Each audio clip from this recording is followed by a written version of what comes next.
estudantes, tudo bem com vocês? Não sei vocês, mas eu já estava morrendo de saudade das nossas aulas. Meu nome é Laura e sou professora de História. E na nossa aula de hoje, do Dever em Casa na TV, vamos conhecer um pouquinho mais sobre a ocupação territorial do Brasil. Mas antes, não se esqueçam de marcar presença na nossa aula. Basta apontar a câmera do seu celular para o QR Code que está aparecendo aqui na tela. Essa é uma aula dos 6º e 7º anos da EJA, a Educação de Jovens e Adultos. O nosso objetivo de aprendizagem é compreender que a história individual são partes integrantes da história coletiva. Já o objetivo da nossa aula é compreender a ocupação territorial do Brasil a partir do processo de colonização. Por muito tempo foi dito que a história do Brasil começava em 1500, com o descobrimento do país pelos portugueses. Mas será que foi mesmo assim? Primeiro de tudo, vamos entender qual o significado da palavra descobrimento.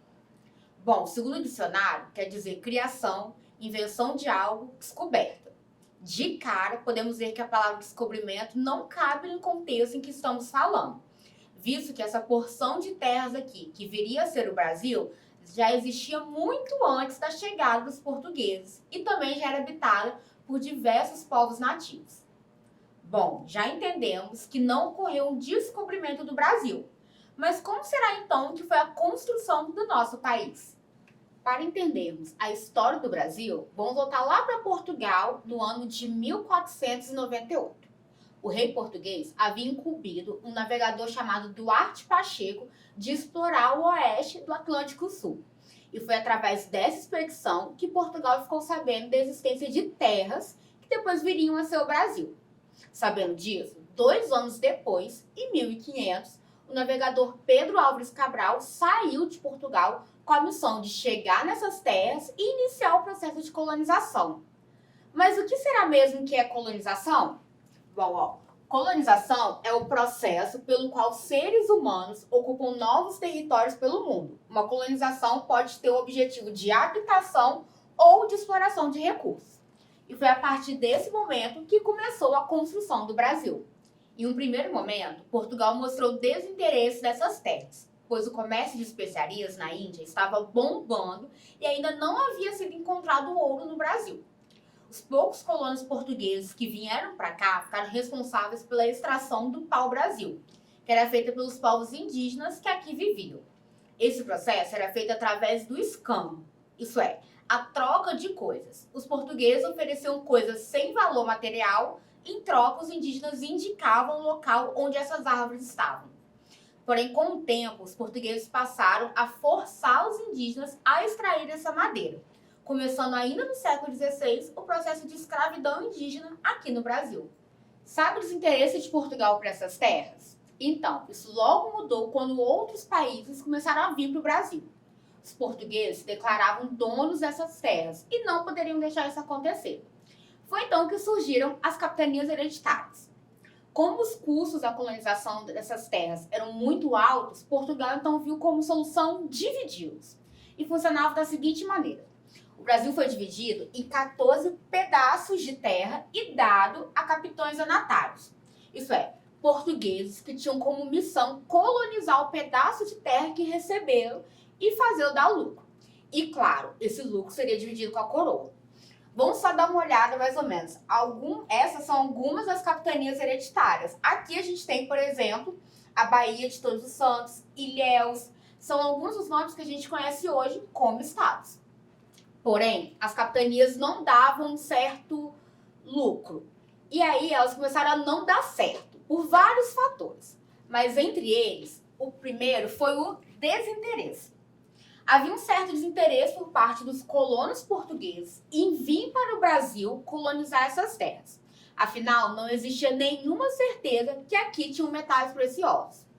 O outro fator era a má administração. Estava muito ligado ao anterior. Os capitães donatários falharam em administrar as capitanias que receberam.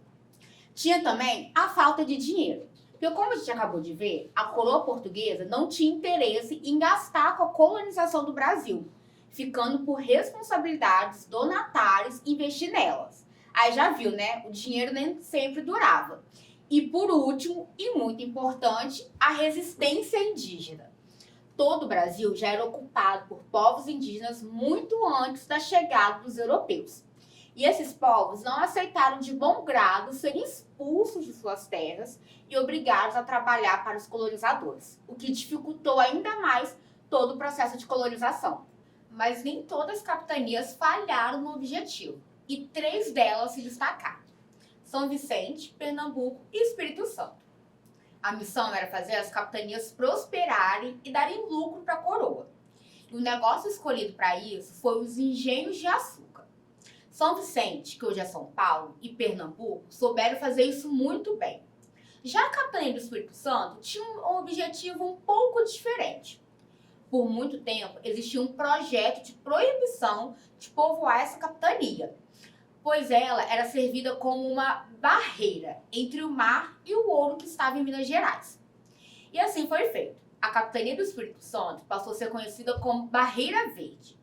A densa Mata Atlântica e os povos indígenas que estavam nela ajudavam como uma barreira para manter os invasores longe do ouro.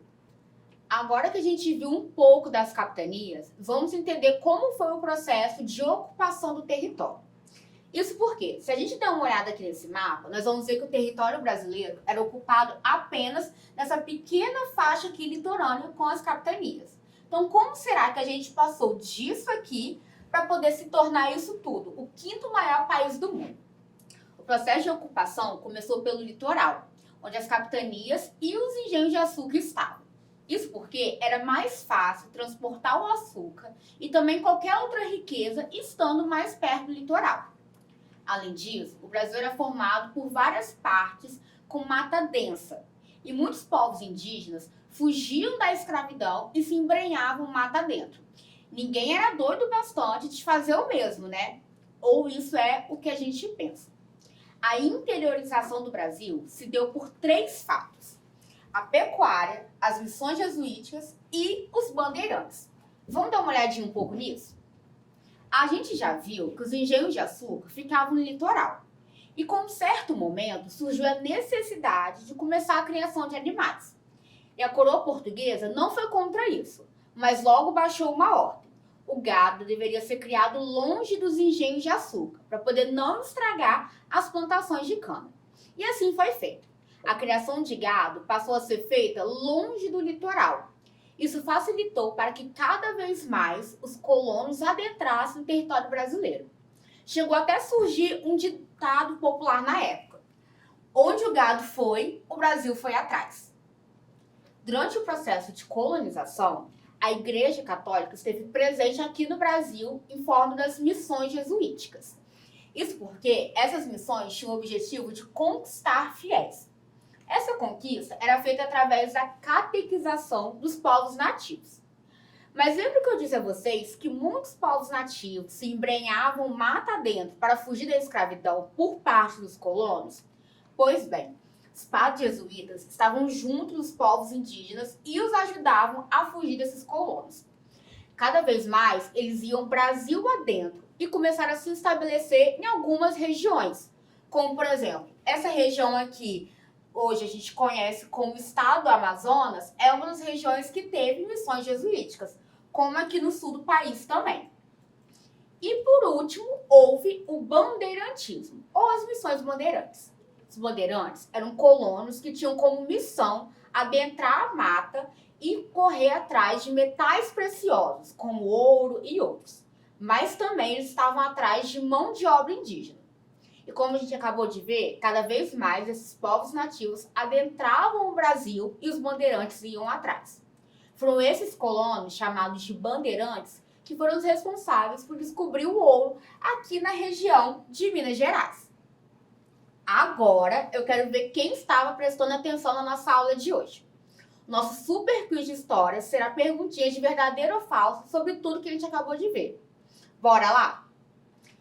Questão número 1. No começo da colonização, o Brasil foi dividido em capitanias hereditárias, que eram porções de terra que tinham como objetivo prosperar e gerar lucro. Verdadeiro ou falso?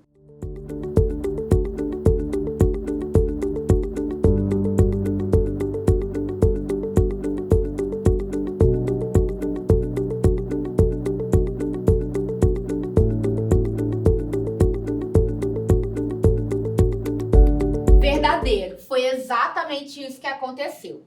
E das 14 capitanias, apenas 3 prosperaram nos seus objetivos. São Vicente, Pernambuco e o Espírito Santo. Questão número 2.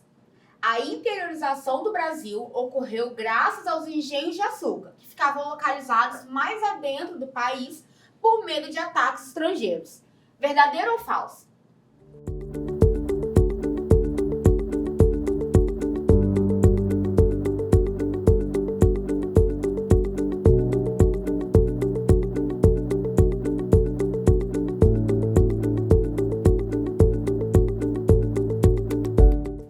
Falso, né, gente? Não foi nada disso.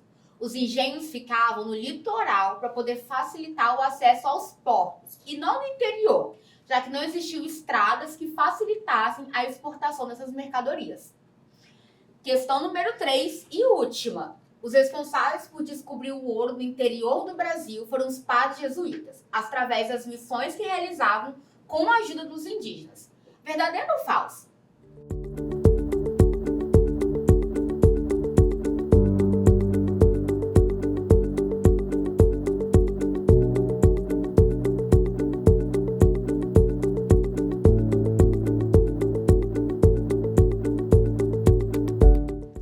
Falso. Na verdade, quem descobriu o ouro foram os bandeirantes em missões atrás de metais preciosos e atrás também da mão de obra indígena. Nossa, vimos bastante coisa hoje, né? Que tal de dar uma relembrada? Desmistificamos a ideia que o Brasil foi descoberto e vimos como foi o início da colonização e ocupação do território. Vimos que a coroa portuguesa optou por dividir o país em várias faixas de terra, chamadas de capitanias, com o intuito de diminuir os gastos com a colonização. Vimos também que das 14 capitanias que foram criadas, apenas 3 prosperaram. São Vicente e Pernambuco com os engenhos de açúcar e o Espírito Santo sendo barreira verde protegendo o ouro de Minas Gerais. Vimos também que o processo de interiorização se deu por conta da pecuária, as missões jesuítas e os bandeirantes. Agora é com vocês. Imagine que vocês são capitães donatários e que receberam um pedaço de terra e têm a missão de fazer ele prosperar. Que tipo de negócio você montaria? E lembrando que vocês têm todo acesso à tecnologia que temos hoje. E aí, para poder compartilhar com a gente, basta apontar a câmera do seu celular para esse QR Code aqui que está na tela, que vocês serão redirecionados para o nosso WhatsApp. Ou, se preferirem, vocês podem anotar nosso número. É 27 9966 10143. Ufa, eu espero que vocês tenham gostado de conhecer um pouquinho mais sobre o processo de construção do nosso país. Lembre de seguir as nossas redes sociais, o Facebook e o Instagram Dever em Casa na TV. E também acesse o nosso site, deverencasanaTV.com.br. E lembre-se, mesmo distantes, estamos juntos. Nos vemos na próxima aula aqui no Dever em Casa na TV. Até mais!